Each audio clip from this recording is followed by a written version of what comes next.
Bonjour, bonjour mes amis. Balobi Nelova, Nelabino, Moumela, Sabino Moboulou. Et ça c'est la Queen Mada. Maman Mokonis. Babi bo s'abonner et belé. Bo s'abonner. La chaîne YouTube ya Queen. Côté mokuta makambo kitoko, makambo elengi, conseil kitoko, makambo kitoko. Pour mokili, baby mokili comme na suka. Ma maman est. Babi bo fongola miso e. Ba mama e. Balobi toke bana batu bazo ya kokangama na biso. Moto ya za ami oyebi ami qui camarade ni azo luka pana ote, donc faut se méfier. Babi le monde est très matata. Hein? Le monde est matata, donc yango balobi to sala maele to fongola miso. Toke bana batu oyo bazo s'approcher pembeni na biso. Oye bake moto alinganga ya solo to moto yo azoya na ba intérêt.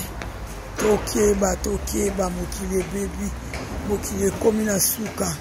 Tozo mona batu na bilongi mais mitema to yebiti. Surtout mitema toke ba to sala ka mayele hein. Mosiki nzambe te balobi mobulu, donc tozala ka po nzamba zali so nzamba zate vedimbe tozate na lingi bino mingi ba Queen Mada.